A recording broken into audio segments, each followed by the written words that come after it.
Sir Russia నుంచి 5th జనరేషన్కి బదులుగా ఫ్రాన్స్ నుంచి 4.5 జనరేషన్ ఫైటర్స్నే ప్రిఫర్ చేస్తోంది భారత్. ఎందువల్ల అంటారు?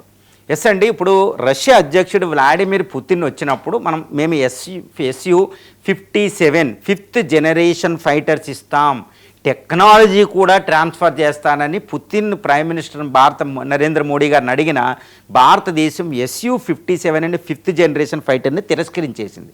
మాకు వద్దు అని తిరస్కరించి ఈరోజు ఫ్రెంచ్ నుంచి 4.5 జనరేషన్ ఫైటరు ఈ యొక్క రఫేల్ని తెచ్చుకుంటున్నాను అనమాట. ఇది చాలా పెద్ద క్వశ్చన్ అండి, ఎందుకంటే 5th జనరేషన్ ఫైటర్ని అది కూడా $80 మిలియన్ చాలా చీప్గా ఉండేది. టెక్నాలజీ కూడా మనం వద్దని దీనికంటే $80 మిలియన్ బదులు $120 మిలియన్ ఉన్న 4.5 జనరేషన్ రఫేల్ మనం ఫ్రెంచ్ నుంచి తెచ్చుకుంటున్నాం. ఎందుకు తెచ్చుకున్నాం అంటే దానికి చాలా స్పష్టమైన కారణాలు ఉన్నాయండి.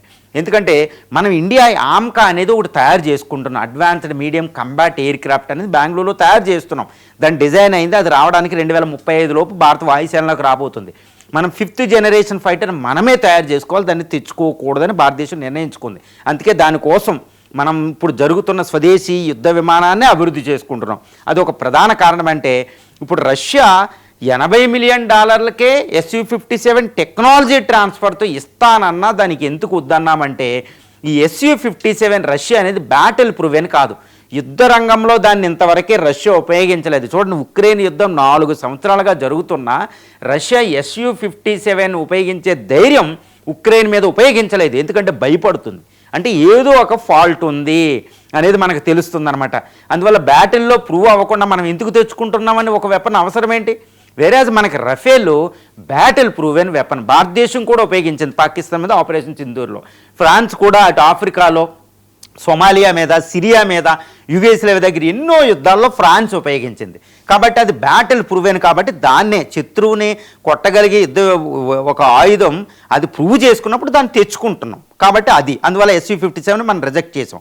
ఇంకోటి, అది 5th జనరేషన్ ఫైటర్ అనే SU-57 ఒక అడ్వాంటేజ్ ఏంటంటే రాడార్ క్రాస్ సెక్షన్ అని ఒక స్టెల్త్ ఎక్కువ ఉంటుంది అనమాట, శత్రువుకి అసలు దొరకదు. వేరేజ్ మనం రఫేల్ ఏంటంటే శత్రువు కొంచెం పసిగట్టే అవకాశాలు ఉంటాయి. ఇది స్టెల్త్ ఫైటర్ అయినా అది ఒక్కటే డిసడ్వాంటేజ్. ఇక స్పీడ్ అంటారా, అది కొంచెం ఎక్కువ ఉంటుంది, ఇది అంతే ఉంటుంది. రేంజ్ ఇంకా ఎత్తుకి ఎదగలదు, 18 కిలోమీటర్లు, ఇది 15 కిలోమీటర్లకు ఎదిగిద్ది. తర్వాత ఆయుధాల బరువులో మాత్రం ఆ SU-57 ఉన్నంది ఆయుధాలు ఇది కూడా 9.5 టన్నులు పట్టుకెళ్తుంది. కాబట్టి అందులో డిఫరెన్స్ లేదు. రెండోది ఏంటంటే SU-57 ఆల్రెడీ నేను చెప్పాను బ్యాటిల్ ప్రూవెన్ కాదు, ఇది బ్యాటిల్ ప్రూవెన్ వెపన్. తర్వాత SU-57 మనం ఉపయోగించలే. వేరే రష్యా ఈ ఫ్రెంచ్ యొక్క రఫేల్ ఫైటర్స్ మనం ఆల్రెడీ ఉపయోగిస్తున్నాం. 2 స్క్వాడ్రన్లు అక్కడ హషిమరా దగ్గర ఉంది, తర్వాత అంబాలా దగ్గర మోహరించాం. ఇంకా కొత్తగా వచ్చే దానికోసం మన పైలట్లు కొత్త ట్రైనింగ్లు ఇవన్నీ మనకు అవసరంలే. ఫ్రాన్స్ కూడా కొంచెం వరకే టెక్నాలజీ ఇస్తుంది, సోర్స్ కూడా ఈసారి ఇస్తుంది. నాగపూర్లో సంయుక్తంగా తయారు చేస్తున్న అక్కడ కూడా స్వదేశీ కంటెంట్ ఉంది. రష్యా టెక్నాలజీ ఒకటి అడ్వాంటేజ్, మిగిలిన ఇక్కడ వస్తుంది. తర్వాత రిపేర్ మెయింటెనెన్స్ కూడా ఈ ఫ్రెంచ్ రఫేల్ ఫైటర్ కూడా ఇక్కడ పెడుతున్నారు. కాబట్టి మనం ఎక్కువగా తర్వాత దానికోసం ఎక్కువ పెట్టుబడి పెట్టాల్సిన అవసరం ఇక్కడ మనకు లేదు. కాబట్టి రఫేల్ ఫైటరే ఇప్పుడు మనకు ఉపయోగం. 2, ఈ రఫేల్ 4.5 జనరేషన్ అనేది భారతీయ ఆయుధాలు పెడుతున్నాం, ఇక మోడర్న్ ఆయుధాలు కూడా మనకు వస్తున్నాయి రష్యా ఆయుధాలు ఇచ్చినప్పటికీ. కాబట్టి అన్ని ఆయుధాలని ఇటు రష్యా ఇప్పుడు మనకున్న అవసరాలకి పూర్తిగా రఫేల్ ఫైటర్ సరిపోతుంది. కాబట్టి మనం SU-57 5th generation fighter Russia నుంచి తిరస్కరించి రఫేల్కే మనం ఎక్కువ ఛాన్స్ ఇవ్వడం జరిగిందనమాట.